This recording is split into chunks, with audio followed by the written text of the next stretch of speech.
doing a lot of running around. So let's talk about what we're going to discuss today. By the way, I'm the Vice President of Sales and Service for Travis Credit Union. A couple of my team members are in the room right now. I've been doing my current job for over 9 years now in different types of capacities. But I will say this. It's good. It's all good, yeah. So, but one of the things, what else do I do to that, right? So, one of the things I've realized over the last 9+ years is that a sales culture is a evolution, not a revolution. That it happens over time. That building a strong sales culture is something that really does take a lot of time. I've heard people say that it takes 18 to 24 months to build a sales culture. I think it's much longer than that. But sir, if you want to join one of the tables, we're going to be doing some tabletop exercises. So by all means, join one of the tables. So we're going to be talking about the concept of culture. We're going to really delve into what culture is. How many of you feel like you have a real strong sales and service culture within your organization today? Yeah, a small handful of you. What's getting in the way? And so we'll talk about that today. So it begins from the top down, though. And I'll say that if you don't have the support of your top leadership, then you're not going to have your support. And I'll tell you a little bit about where ours came from. We're going to be talking about what's the dirty little secret? What is the dirty little secret? Anybody know? Yeah. What do you think we mean by DNA counts? It's about the people. It's about the people. My boss, he's our executive vice president. He's always said, you know what, you can have all the right technology, you can have all the right structure, you can have all the right brick and mortar, but if you don't have the right people, you ain't got nothing. And so today's about making sure that we are bringing on the right people into our organization. How many of you have ever hired somebody and then 3 months later go, oh my gosh, what the hell did I do? Right? Yeah. I mean, we're trying to take on a new philosophy in our organization: hire hard and be fast to fire, to recognize when it doesn't work out. I mean, how many times have you ever hired somebody and you go, well, let's give them a little bit more time. You know what I'm saying? And so, again, it's one of those things where, again, it's all about the people, because that's what a culture is. Talking about the concept of training, mentoring, coaching, and repeating, and we really try to do this well within our organization. Talk a little bit about the data. I'm going to share a micro case study with you. And then finally, talk about success and how it's so important to really recognize those sweet successes when they have. So I have 2 objectives for you today, and I want you to write these down. I want everyone in this room to walk away with what I call as an aha moment. I want you to say, this is my aha moment for the day. The second thing I want you to do is I want you to be able to walk away, and I think that everyone should be able to walk away from any session that they're in and say, I want to do this differently tomorrow than I did yesterday. So I want you to be able to put something actionable into play tomorrow that you weren't quite doing today. You can join a table if that's okay, because we're going to do some tabletop exercises. Marla. I've learned Marla's name over the time. That's right. So again, what am I doing differently tomorrow that I'm not doing today? Let's move on. So it begins with culture. And what is culture? Culture is a lot like, in my opinion, it's a lot like morale and a lot like attitude. What is attitude? Any of your kids got attitude? Right? Attitude in itself is a neutral term. You either have good an attitude or you don't got a good attitude. You either have good morale or you have bad morale. But morale itself is a neutral term. Attitude itself is neutral. And same thing with culture. Culture is kind of neutral. It's what defines my culture that makes it my culture.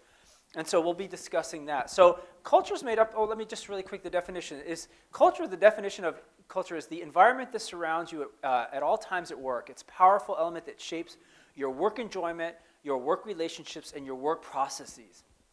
And culture is made up from the following elements: values, beliefs, underlying assumptions, attitudes, and behaviors that are shared by a group of people. And as I said just a moment ago, if your culture has to be embraced from the top down. So let me ask you this question. How many of you who are trying to build a sales culture, how many of you do you feel like you have a really good support from the top leadership in your organization? Okay? Some of you, about half of you. And so here's the thing, is that a sales culture is very philosophical. Very philosophical in the sense of, is that what kind of level of sales culture am I going to have? In our culture, at our credit union, Steve, right, we will terminate an employee if they don't perform over a period of time. There are credit unions that would say, no way would I ever terminate an employee because they don't make it their sales goals or their sales, but in our organization we do. Now, again, that's going to be a philosophical decision. our position, our CEO very much supports our sales culture, but she says this: I support your sales culture as long as you provided the tools, the knowledge, the skills for employees to be able to succeed. As long as you've done that, and I'm going to share with you a certification program that we just implemented this year to create more education, but it's got to be embraced. And again, our CEO said, yeah, you can do it, but you've got to do it well. What do you think the term culture eats strategy for breakfast? What do you think that means? Culture eats strategy for breakfast. What do you think that concept means? Right? Why do you think it's asserted that culture eats strategy for breakfast? What is strategy versus culture? Culture is what's actually happening. Strategy is the plan. Right, exactly. You hit it exactly on the head. That really, strategy is the plan. Here's our plan. But culture is, are you going to make it down that road of that plan? So it's one of those things where you can have all the best intentions in the world, but if you don't have the right culture in place. And again, can you go back to work and go, okay, tomorrow our culture will be this. From now on, you will all be happy. Extremely happy. And we're going to have new ideas flowing all day long. I mean, you can't do that. There's got to be elements that are built within time that creates that culture of who you are. Here's a statistic. 88% of employees believe that a distinct workplace culture is important to business success. A distinct workplace culture. Now, by the way, we're going to be talking about Zappos in just a little while. Anybody hear about Zappos? Anybody ever been to Zappos? A couple of you. What's that? Been online, but have you been to their facility? Have you been to their facility? So you've taken the tour? Okay, so here's your golden nugget. This might be your aha moment that you might be taking away with you. Next year, and a lot of you go to conferences through the year, but next year, our sales and service conference is at the Mandalay Bay in Las Vegas. Zappos is headquartered in Vegas. Zappos gives free tours of their facility. Zappos will come pick you up at your hotel and bring you to their free tour in their facility. So I would recommend that you make Zappos tour part of your conference experience next year. But you have to make reservations well in advance. So that might be your aha moment for the afternoon. But again, I recommend that you go visit. I visited Zappos, and I'll be sharing with you some pictures in a little while. But just to give you an idea, they allow their employees, by the way, to write on the walls of the building. This is a stairwell, and this was over the urinal in the bathroom. It was. I was going to the bathroom in a urinal, and it said, "Build a positive team and family spirit." I did. I'm like, took my iPhone out. Bloop, right. You'll be seeing that I've used my iPhone quite a bit in this presentation. So airlines, in my opinion, are an interesting kind of a place where you can kind of go, I can see the culture. Have you ever flown on an airline and you've gotten on that plane and gone, these people hate their job, right? Have you ever done that? Have you ever gone on a plane and gone, oh, these are some unhappy people? As you're checking in, these are some, right? You just know it. I like Southwest Airlines. Anybody fly Southwest Airlines? I like Southwest Airlines. I fly them as much as I can. How many flew them here? Anybody fly them here? A couple of us from here. I like Southwest Airlines. There's something about Southwest Airlines when I get on a Southwest Airlines plane, I really enjoy being there. I really feel like they care about their job. And so it's one of those things where if you were to say, what's the culture of Southwest Airlines? I think it's pretty easy to describe. See, here's the thing is that Herb Kelleher, and he's this gentleman right here, he is the founder of he's one of the founders of Southwest Airlines. And he says this, he says, your people come first, and if you trust them, they'll treat your customers right. Isn't that amazing? Because in their mission, who Southwest Airlines is they say employee first, customer second. How many of you do that in your credit unions? Yeah, no, hands. I've not, really? So you actually will say, is it written down somewhere? Do you post it for your members to see? Huh? So it's like the secret.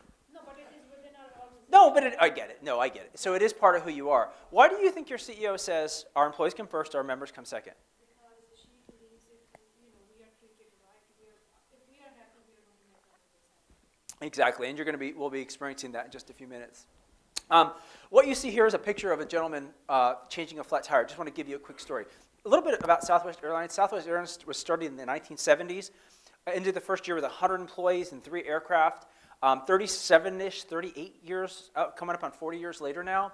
They just finished their like 37th, 38th consecutive year of profitability. They are the most successful airline in the world, not in the country, in the world. They have never had negative earnings. They've never laid off one single employee. Their employees love them. And here's the thing is that Herb Keller was retiring 4 or 5 years ago, and they were going around to different employees, and they were saying, "Hey, what's your most memorable memory of Herb?" And someone said, "I really just have my most memorable memory was just the other day." He said, "I was leaving work. It was raining. I was walking out in the parking lot, and Herb was changing a tire of an employee." This guy, who's the CEO of a 37,000 employee company, is out changing an employee's tire. That's culture. That's culture. So what I want to do is I want to share with you a video of Herb. It's a video interview. It's pieces and bits and pieces of it. But take some time as you're watching it to listen to a couple things that he has. He's going to talk about culture committees. He's going to talk about the employee coming first. So enjoy the video.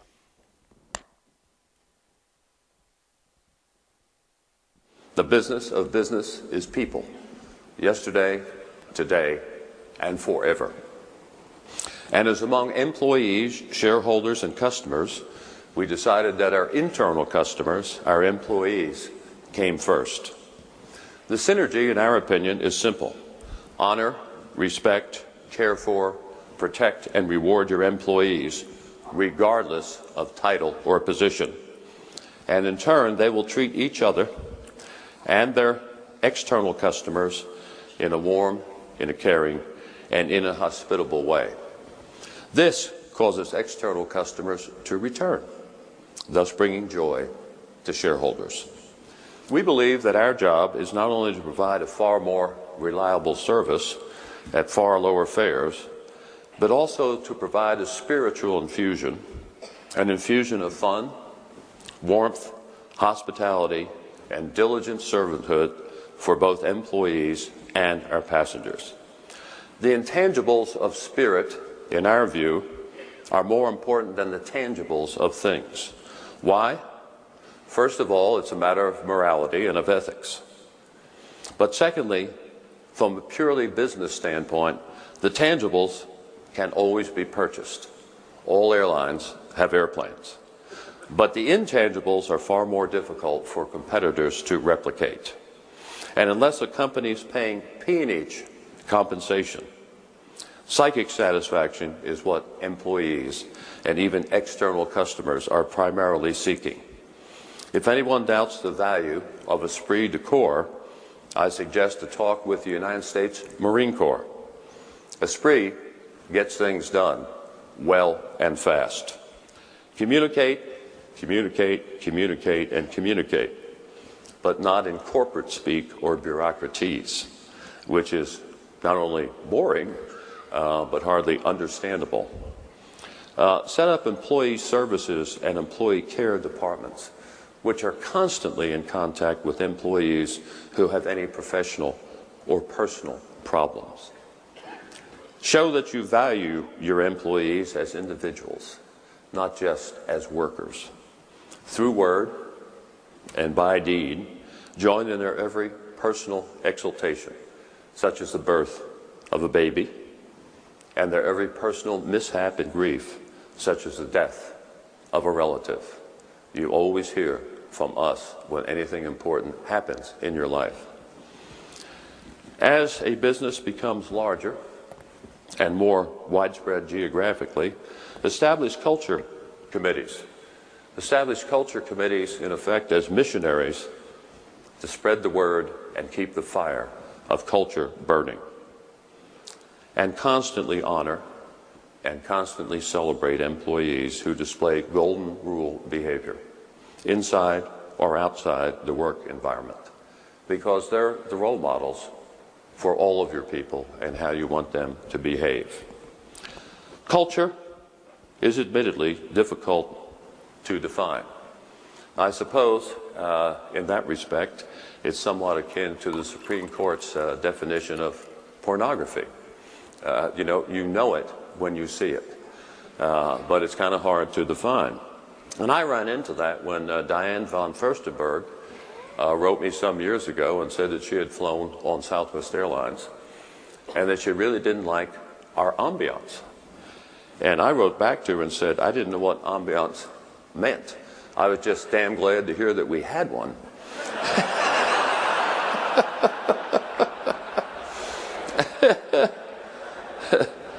But even though it's definitionally elusive, that does not diminish the significance and the power of culture. And former Governor Earl Long of Louisiana brought that home very forcibly to me.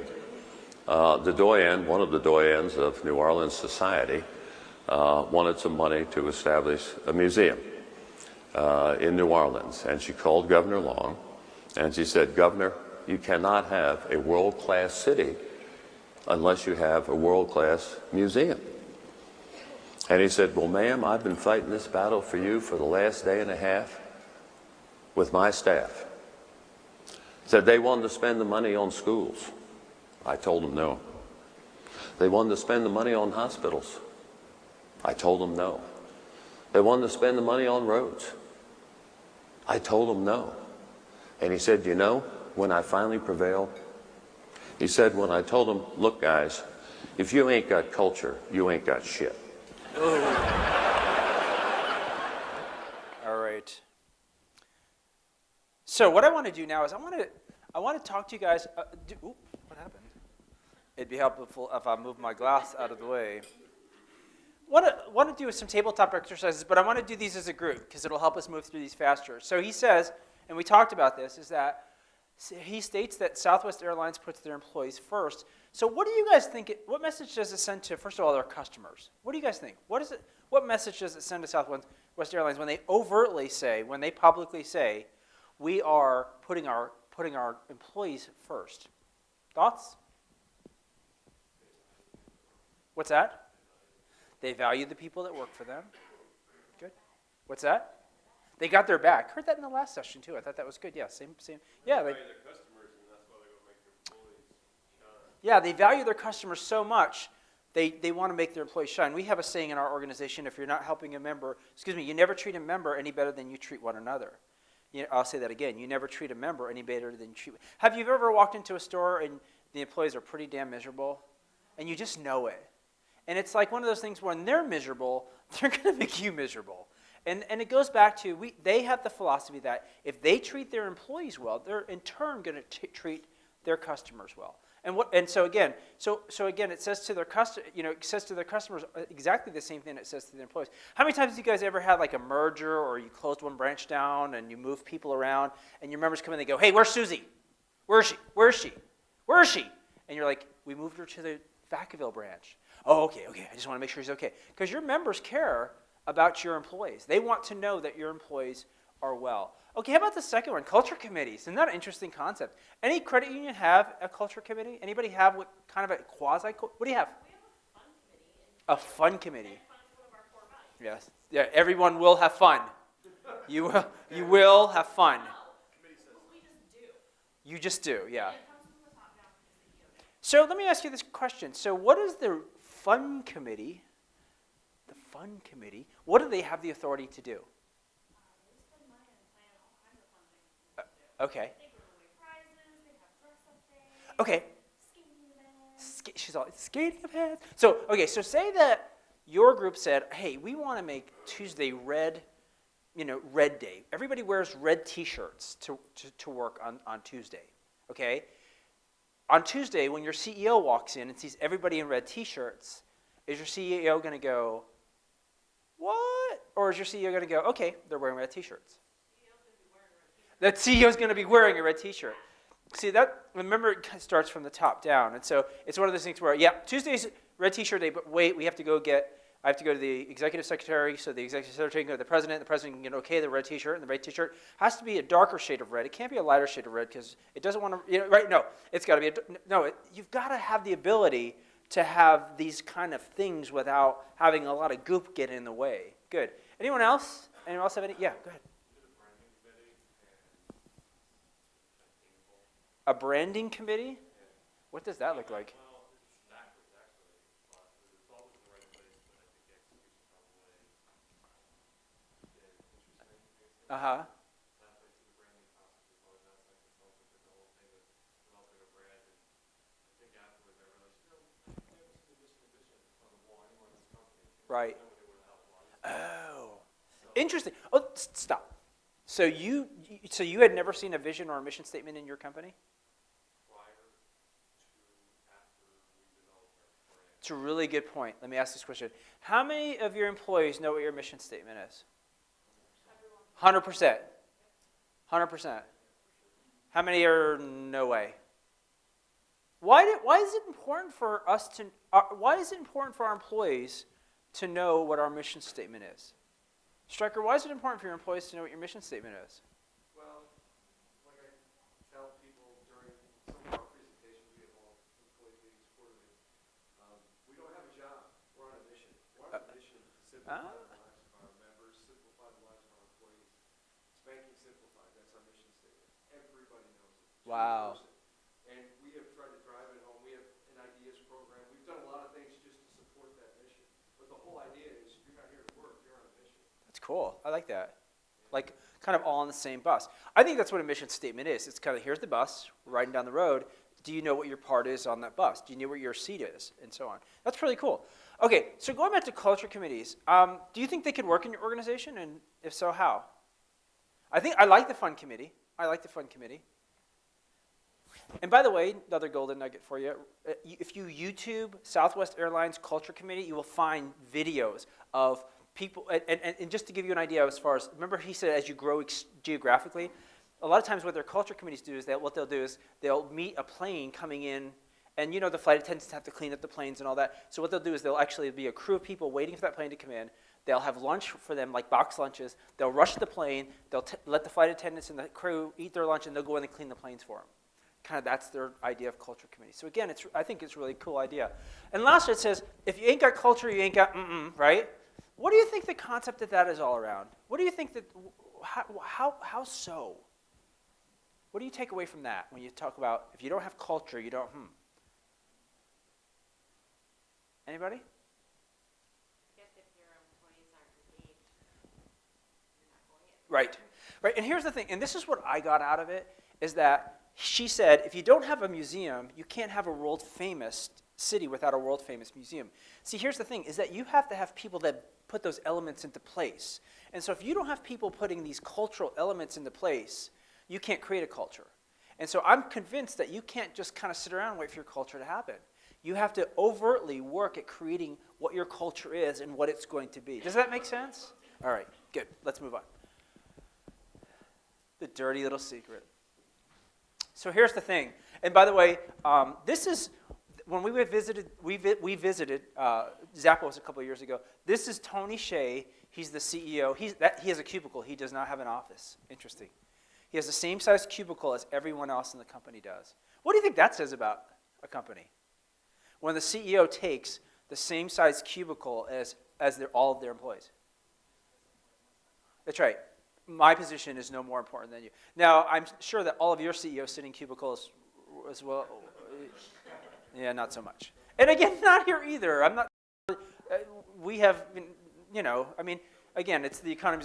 So, but here's the thing. It says 84% of employees rank in 40% of employers rank having engaged and motivated employees as a top factor and substantially contributes to the success. So employers know that they have to have engaged employees in order to be successful. So what is culture? What does it look like? I really struggle with it because it's like I can't touch it, feel it, smell it, but I know when it's there. So I got this great example. So a couple of years ago, I was down actually speaking for an SFR conference down in Savannah, Georgia. And I was taking one of those orange bus tours. Have you ever done those? Where they're in Boston and New York, and then there was one in Savannah. And what it is I got to go around. This driver took us all over historic Savannah. And our driver's name was Diva. And this is a picture of Diva. I know it's a little hard to see here, but this is a picture of Diva. And her name was Diva. And she actually said, do you know my name is Diva? And she goes, do you know what Diva stands for? And I was like, what? She goes, Danielle is very attractive. I was like, hot damn. So here's the scenario. Is we are in Savannah, Georgia, and she is riding around, and she has this bus engaged. And let me tell you, by the way, people are coming off and on, and she's got this tip box in the front. And I'm telling you, it was full of cash. It was overflowing in cash. She kept having to scoop the cash back in the box. This lady was making $100,000 a year as a driver around Savannah in tips. And it was one of those things is where we came around one of the squares. And there's something that was originated in Savannah, Georgia, that it's kind of world known. Anybody know? Trivia? What was originated? The first of something that was originated in Savannah, Georgia? Ladies, the first Girl Scout Girl Scouts was created. And the first Girl Scout house was now I know. The first Girl Scout house was in Savannah, Georgia. So we're coming around one of the squares, and in the square, we turned the corner. And she could have easily just said, there is the first Girl Scout house that was ever created. But she didn't do that. She did this, watch. This was captured with my iPhone, by the way. Got something in my pocket, it belongs across my face.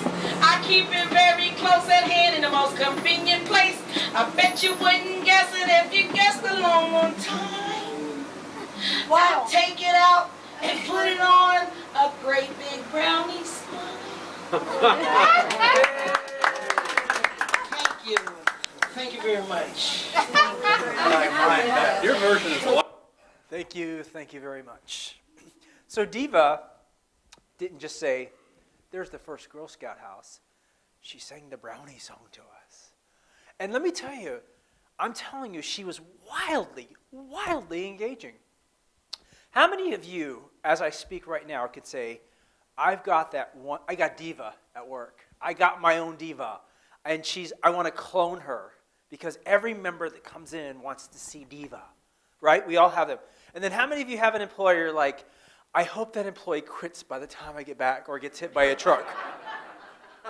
Or just gets maimed bad enough that they can't come back to work, right? We all have that. So isn't it amazing we have a Diva or a Diva-alike person, and then we have the one that we want to get hit by the Mack truck before we get back. I mean, it's just amazing how we have these on both ends of the spectrum. See, here's the thing, and I think the problem with us sometimes is that we hire people that are passionate, but they're not passionate about the job they're going to do. How many of you have ever hired tellers? Anybody ever hire tellers? So almost all of you have hired tellers at one time or another, right? So how many of you ever have interviewed a teller and they're like exciting and they're engaging and they're passionate and they're like, wow, this is really cool, and you hire them, but your stomach's telling you something else. Your gut's saying they're a little overqualified for this job. Right? Have you ever done that? And they come on to work and their first week is fantastic. And you're like, did it. And by week 3, their head's on the table and drool is dripping out of their jaws because they're so bored. Have you ever done that? They're the right people in the wrong jobs. So be careful about hiring someone who's passionate, but passionate about the wrong job. We do that a lot because it's like, they'll change. Passion really comes down to confidence and courage, including the willingness to push back and take an unpopular position if you really believe in it. I mean, when you really have a passionate employee, you have to give them the ability to push back and say, no, this is the wrong thing for me. When I think about companies that talk about passion, one thing is the willingness to take risks. Do you allow your employees to take risks? Do you? Some of you are saying, yeah. We are in the most risk-averse industry there is. I mean, think about it. How many of your tellers have teller limits? How many have cash drawer limits? I wouldn't want to be a teller. I'm going to keep it real. I don't want to be a teller. I don't want to not have to do, I don't want to not have to, you better not be out of balance over $100, right? You better not, right? You better not take a check over your limit. They've got all of these limitations. But do you allow your employees to say, I'm going to make an exception in this case? So again, it's Marley keeps saying, yeah, I keep doing that. You really do.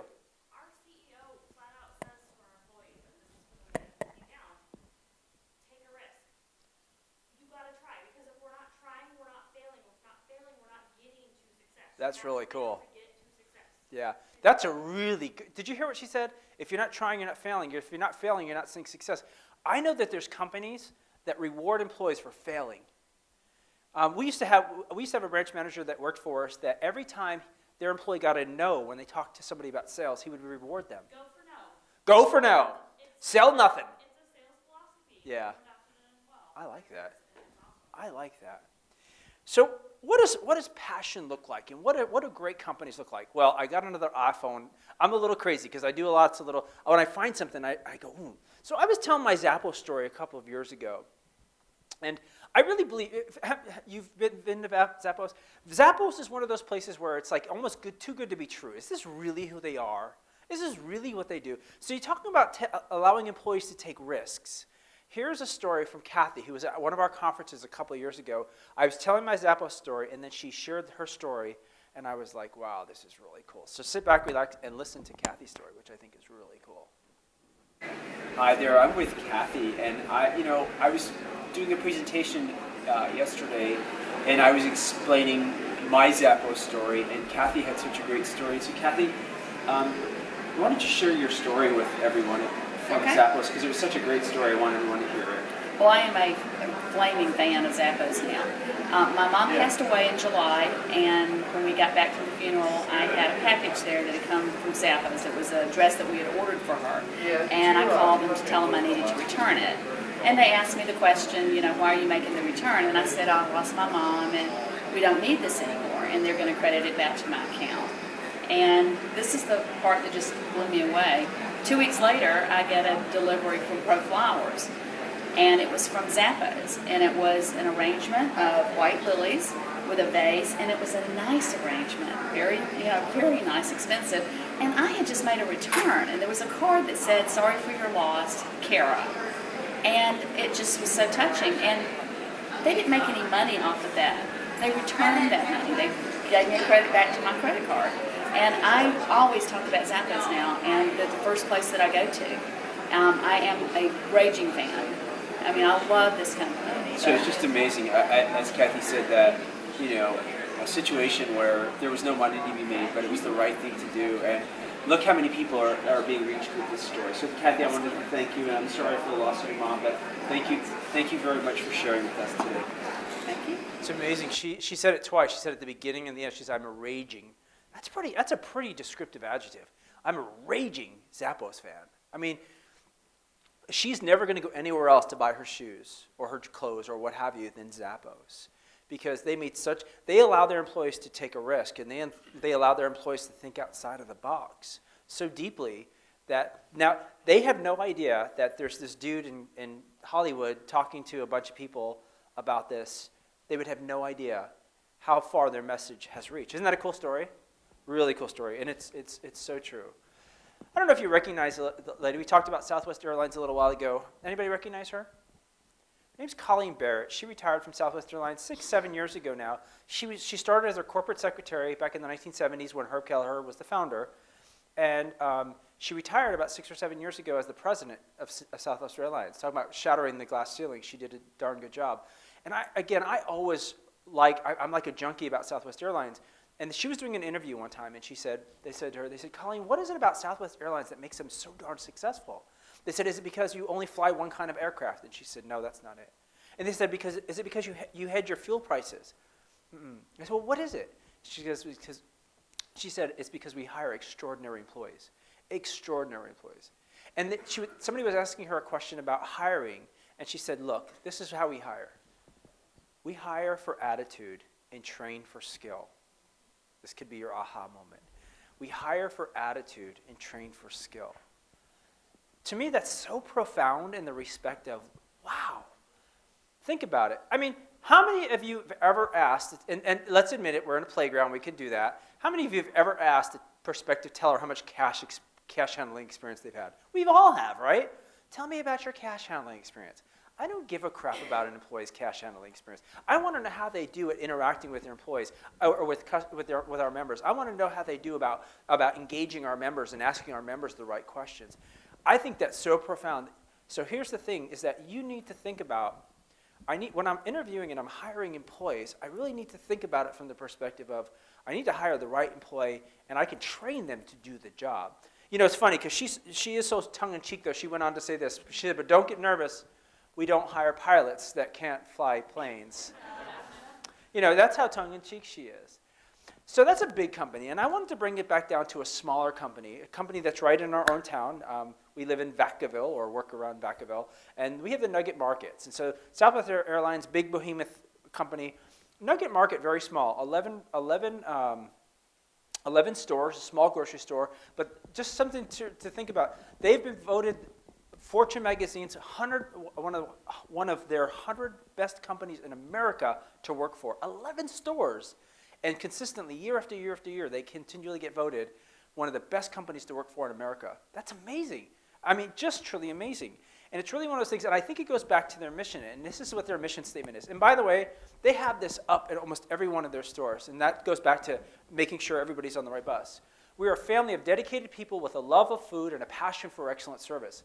We are committed to a constant improvement, our people, and most importantly, guest satisfaction. Our associates are our competitive edge. Superior quality and great prices are just part of the bargain. They're just part of the bargain. So, I want to talk to you a little bit about hiring employees. Again, we go back to, have you ever interviewed an employee that you regretted later on hiring? I mean, we've all done that. I mean, what is it about interviewing and hiring employees that's so special? Well, here's the thing, is this Dan Sanford said this. He says, during an interview, sometimes during our conversation, I'll roll out an opinion or an idea that I know is way out in left field, just to see if the candidate's willing to argue politely, but of course with conviction. So it's like one of those things. Do you guys ever do that? Do you ever, like during an interview, throw out something way out in left field, just to see if they're so engaged or they're willing to go back and say, look, that's a little, no, I wouldn't do that. So again, think about that as you're moving on. So what I want to do now is I want to do a quick tabletop exercise with you guys, because I believe that, and we had some really good ones from last time. I want you guys to take a few minutes at your tables, and I want you to come up with one unique interviewing question that you could possibly ask a candidate thinking about the concepts that we've talked about today. So a couple of them that I give you as an example. Tell me about some risks that you've taken and how they've turned out. What are you passionate about inside and outside of work? Okay, so just really quick, I want every table just to develop one unique interview question. Go. Come back in just a minute. Yeah.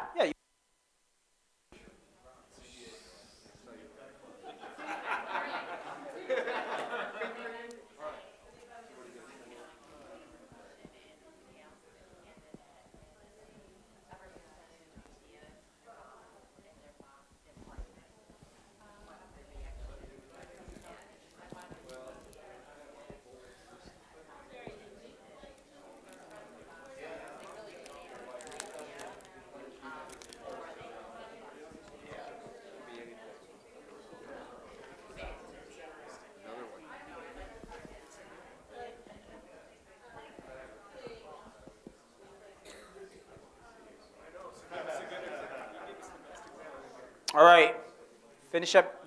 We're going to outbrief.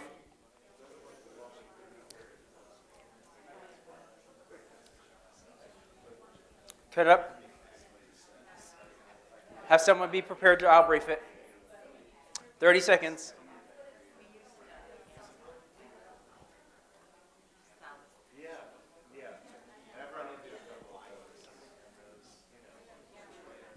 Wrap it up, wrap it up.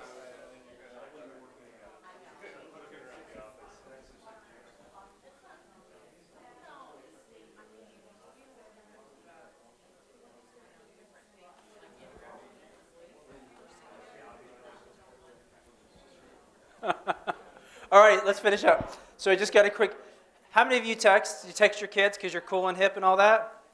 So right before our session, I wrote going into session, but I wrote going into sedation. And my daughter texts me back and goes, what does that mean? I'm going into sedation. I have one from the last session that I don't think any of you will come up with that I think you need to write down because I think it's really cool. Ready? What makes you tick and what ticks you off? I love it. I wish I could have owned it, but I don't. That's cool, isn't it? What makes you tick and what ticks you off? I like that. Isn't that a cool question? All right. Did anybody have it? Yeah, like the table, like, that was ours. Oh, I can't believe you did that. Okay, what did you guys come up with? If you guys can write these down if you like to. What was yours? All right, we had a couple of them. I just want one. You just want one. Tell me about your favorite boss and what did you like about him, and then tell me about your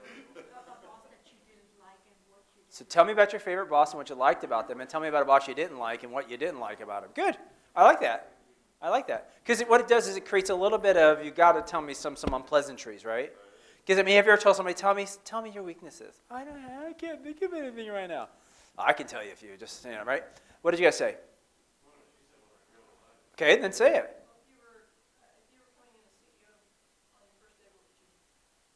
If you were coming in as the CEO, what would your first day look like? Very rich. It would look very, very wealthy. That's what it would look like, yeah. Rich, rich, rich. How about you guys in the back? If you were going to a desert island never to return, what would be the one thing you would take with you? Oh, if you were going to a desert island never to return, what would be the one thing you'd take with you? I like that. How about you guys over here? You didn't come up with one. Wah, wah, wah. That's okay. That's okay. That's okay. I hope you're writing some of these down then. How about you guys back here? What'd you guys say? Tell me about a time when you had to tell somebody no.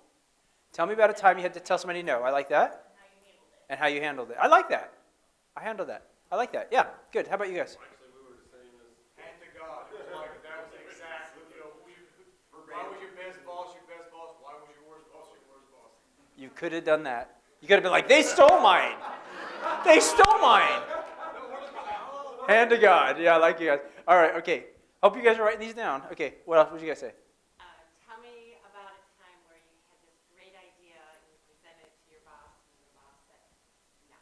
I like that. See, here's the thing, is that you guys are trying to do, and I like what you're saying, because what you're saying is that you have to, everything's not, sunshine and roses. That tell me about something that didn't go so well. Tell me about a boss that really pissed you off. Tell me about one of the bosses you hated and why. I always appreciate that. I appreciate when I say to an employee, prospective employee, tell me about, and they go, well, let me tell you. I mean, again, it goes back to how much risk are they willing to take? Good, I like that. So again, some for you to take away with you. So hopefully some to take back with you. What makes you tick and what ticks you off. I like that one so much. So let's talk about training, coaching, mentoring, and repeating. I truly believe that you have to provide the tools for your employees to be successful in any sales and service culture. Truly believe that. Now, for years, we've had a sales culture in place for years, and for last 2 or 3 years, our employees have been saying, look, we need, our leaders have been saying what? Our Steves and have been saying, look, we need our employees to have more tools than just the one sales champion that you provided them. So what we did is we created a sales certification program. It's a 3-part series that our employees go through, and it's generally over a year's time. And basically what it is they go through, these are all 8-hour sessions, and they go through, and at the end we graduate them as certified sales champions. And so I'll take you through a little bit about what they said. Now I'll tell you this right now. 5 or 6 people came up to me after the last session and kind of said, can I have it? And no, you can't, and I'm sorry, but you're going to see the outlines for them, so you can kind of look at building your own if you don't have them. So Sales Champion 101 talks about, we spend about half a day talking about our service philosophy and about who we are as an organization, because we really believe, we believe in the concept of sales as service and service as sales. And then we talk about the buying and the selling process, and we talk about features and benefits. How many of you talk about features and benefits in your company? Is it important? Yes, because here's the thing. Because we have too many employees out there that have what we call the machine gun effect. Actually, Jojo, one of our employees, uses it a lot. He says, you know what the machine gun effect is? Would you like a Visa card? Would you like a Visa card? Would you like a Visa card? Visa card, Visa card, Visa card. Yes? Oh, finally, after 733 people, someone wants a Visa card. Oh, sorry, it's declined. Right? Because the only person that said yes was the person who knew they weren't getting it anyway. So here's the thing, is that you just can't, you can't just ask members if they want a product. You have to talk to members in a very compelling tone. What I mean by that is that if you can't offer them something that's going to improve their financial life, they won't accept it. And that's the bottom line. So you have to talk in the terms of features and benefits. And remember, back from the old days, features do what? What do they do about it? They tell you about the product and the benefits. Features tell you all about our products. Benefits create the compelling reason why they should have it. It's as old school gets, but it works. Now, let me ask you, how many of you hate role playing? Be honest, we're in the playground. Come on, right? You hate it. I hate it too, but it's essential. You have to do it. If you don't we call it skills practice. That's an undercover term for role play. We call it skills practice. If you don't skills practice with your employees, you will not be effective. You have to skills practice. You need to skills practice at every training session that you have, every kind of sales meeting you have. You need to do some sort of skills practice. And I know it's painful, but it works. Because if they can't do it in the practice environment, they certainly won't do it in the real environment. So again, that's what we talk about in 101. And we talk about our sales dimensions. What we do is we go through a process with them. Now, these sales dimensions are the same sales dimensions that are on our mystery shopper program that SFR, my AXP services for us. And so there's 5 dimensions. There's connecting, analyzing, informing, advancing, and adjusting. We go through all 5 of those in great detail. You got to connect with a member. If you're not connecting with a member, and that means you got to greet them when they come. You got to make small talk. You got to get their trust really, really quick. You know, we always say that members either new to you or they're new to the credit union. So did I connect with them? Did I analyze? Did I analyze their account? Did I see what kind of car that they drove up in? Did I notice the non-physical cues? Did I inform them? How many of you have pre-approvals in your organization? Pre-approvals? How many of you hear your tellers and your platform people saying, Mr. Smith, did you realize you were pre-approved for $35,000? How many? Anybody? Somebody? You all hear it all the time, right? And what does Mr. Smith say? Well, thank you, Susie. And they walk away, right? Happens all the time. Happens all the time. So I say, and I hear our employees say it, but that you hear employees say, "Oh, Mr. Smith, you're pre-approved for $35,000 auto loan." Okay. Was there anything compelling there? But so here's the thing: is that sometimes, and advancing is really going and saying, "I'm going to ask for the business." And so here's the thing: is that our employees, most employees in life, are good at connecting. They're good at analyzing. They're good at informing. They suck at asking for the business, including ours. We're working on it. We're getting better.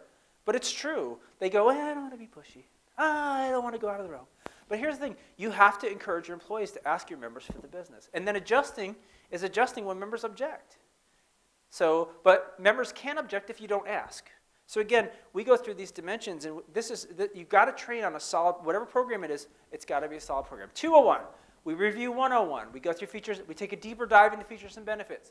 We go into more consultative selling and payment protection. Any of you have payment protection in your organization? I'm going to talk to you about a small case study that we did in our organization.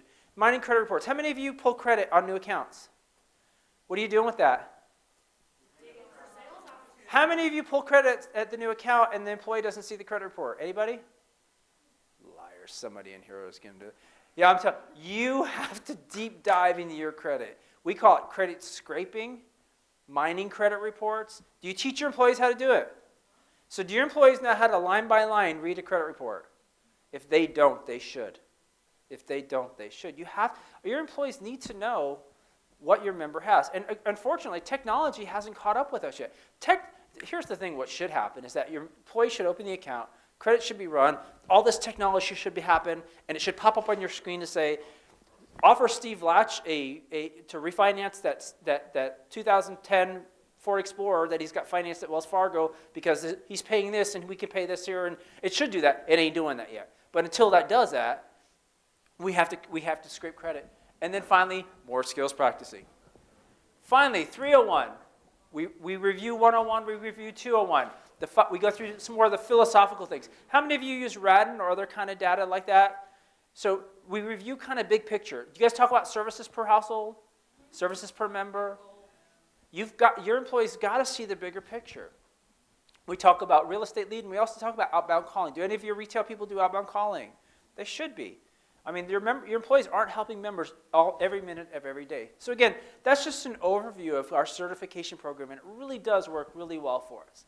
So what I want to just spend the next few minutes with you going over the data and how important data is. How many of your employees can see where they are real time? What their cross-sell ratios, how many closed products that they have. So just a couple. Your employees should be able to, and ours can see it pretty much real time. It's next day, right, for the most part, right, Steve? So our employees can see next day what they've cross-sold the day before, which is pretty darn good. Yes, we have an Oracle solution that we use that gives us the intelligence that we need to be able to show an employee. So an employee can go on and not only see where they're at, they can see where other employees are at too, right? I mean, or the leaders can. Yeah, it ranks them. It ranks them. So I can see, so you all are tellers, and Graciela is on the top, and you're on the bottom. We love it. I love Rack and Stack, by the way. Do you guys know what I mean by Rack and Stack? Do you guys understand what I mean by that? I love saying, here's all my MSRs for the company, and you're on top and you're on the bottom, and everywhere else in the middle. Why do you think I like that so much? It's self-policing, because who wants to be on the bottom, right? So it's really like a self-motivational. No one wants, well, you'd hope no one wants to be on the bottom, right? So it's one of those things. I love the concept of racking and stacking. So again, let's talk about the data.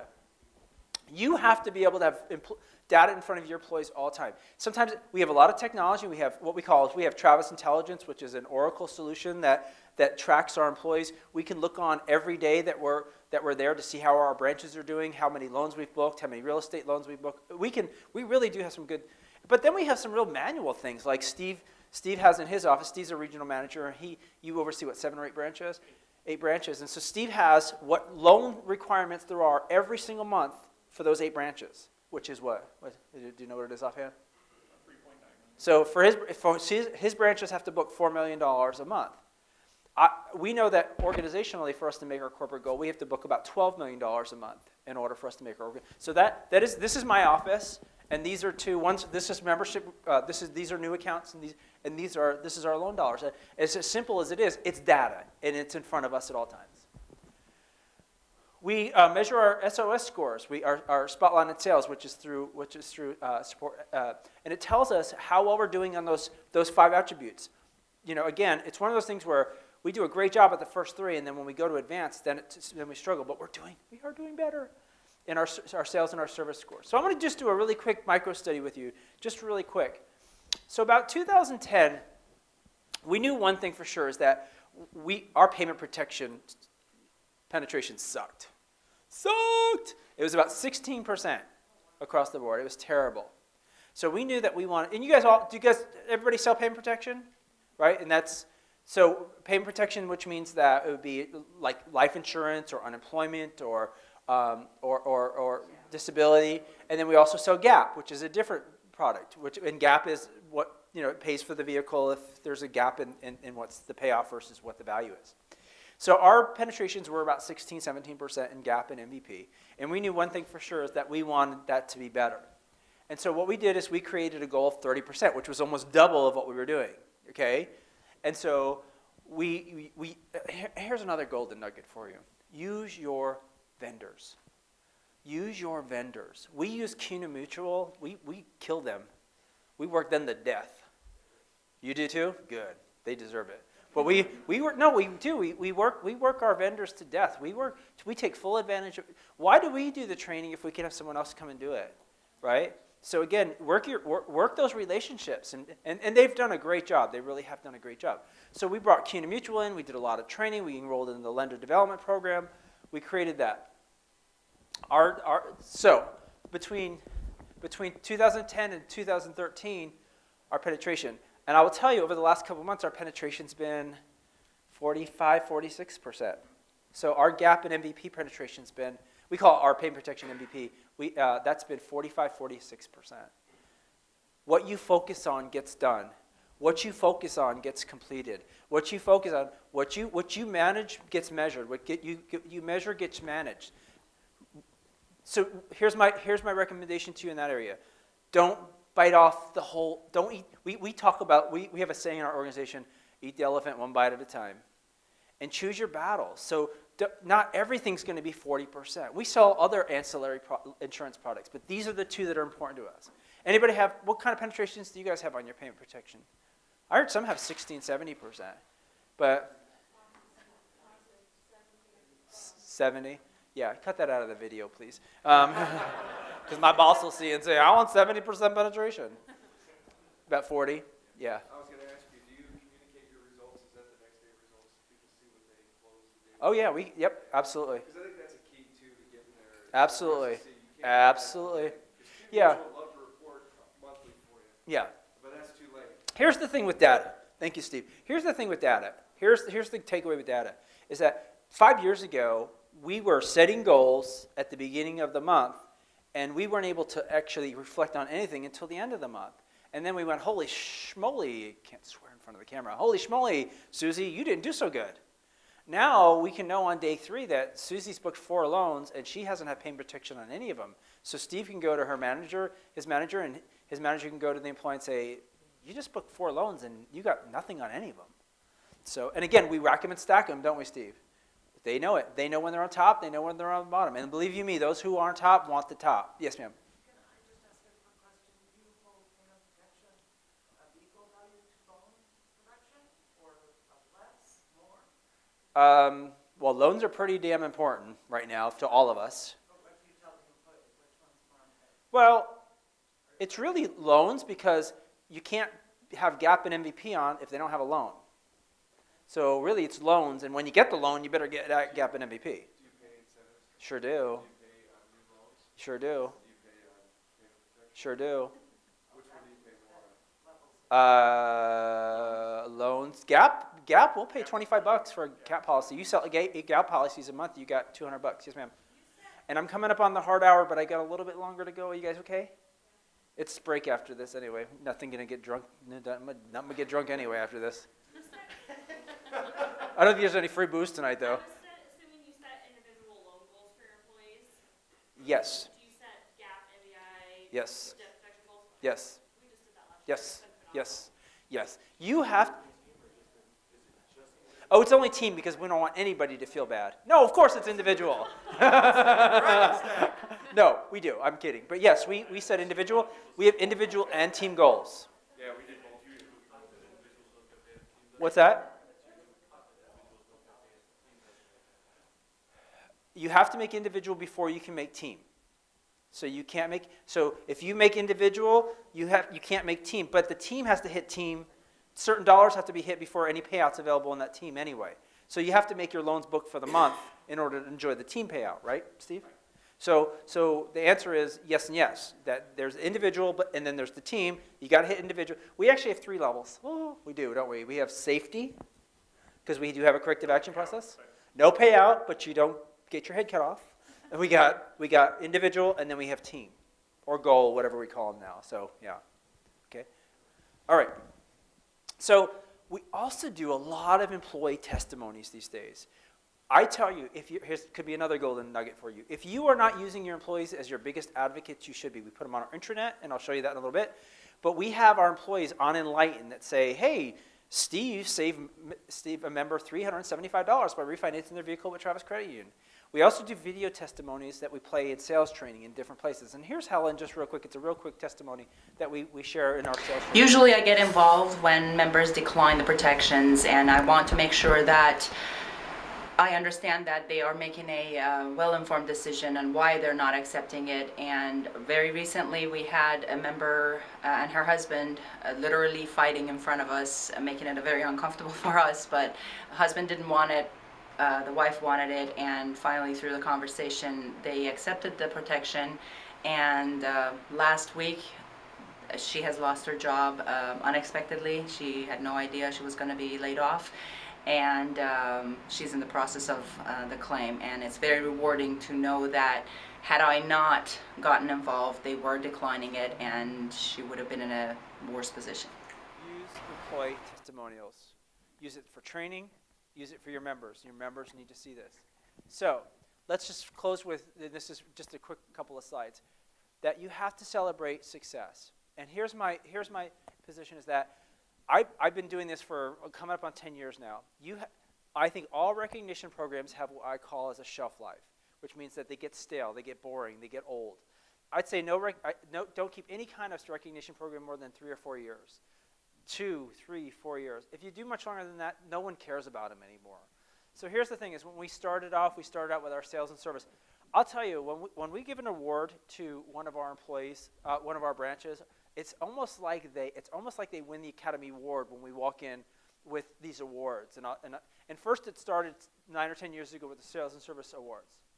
Then we moved to the Rock Stars, which is we created these Sales and Service Rock Stars. We gave them little rocks that we ordered online. And they loved them. They really do. And now we've evolved to our superhero awards, where thank you. I've been working out, man. Where we call it the sales and service superheroes. So again, keep your recognition programs alive and fresh and new. And then what you want to do is you want to have like offshoot themes. Like right now we're doing a sales and superhero visa challenge, where we're doing a 3-month visa challenge. So kind of take your theme and then work your different branches off of that theme. So again, here's our intranet. We keep fresh ways for our employees to see. It says Drew saved a member $3,000 by refinancing, blah, blah, blah. And click here for the whole story. So here's a final tabletop. We are not going to do it, but it's available for you. It's available for you in your presentations. So let's recap. So we talked about culture, how important culture is, how important it is from the top down. Talked about the dirty little secret, and the dirty little secret is the people. Yeah, it's the people. Train, coach, mentor, repeat. You got to have data. If you are not showing your employees current, up-to-date data right now, you need to do that. And finally, celebrate your sweet success. So I hope that you all had an aha moment from today, and I hope that all of you can do something differently tomorrow that you weren't doing today. And I thank you guys very much. Any questions? Yay! You're only clapping because the video's on. So can I answer any questions for anybody? I got a few minutes if anybody has any questions. Yeah, go right ahead. I'm the vice president of sales and service, and so I oversee our sales culture. I do a lot of the sales training myself, and I do that because I want to be able to show the employees how important it is. And so if I'm involved in it, they know it's important. So I do all the sales certification programs. And then Graciela, who's one of our retail sales, she's in charge of SEGs. She's actually going to be out doing sales. She's going to go out and do sales huddles for our employees. And so everybody's a part of it. Steve's very much a part of our sales culture. He coaches and develops his employees on a regular basis. We have a sales manager that works on my team that works with Steve to coach and develop and create action plans for our teams as well. It's a good question. Good. Any other questions you guys have? I'll be glad to stay around for a few minutes if you guys.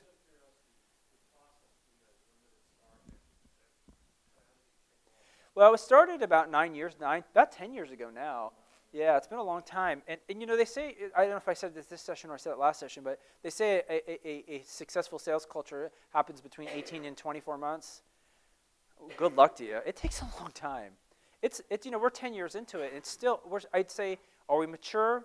Yeah. Do we have a long way to go? Yeah.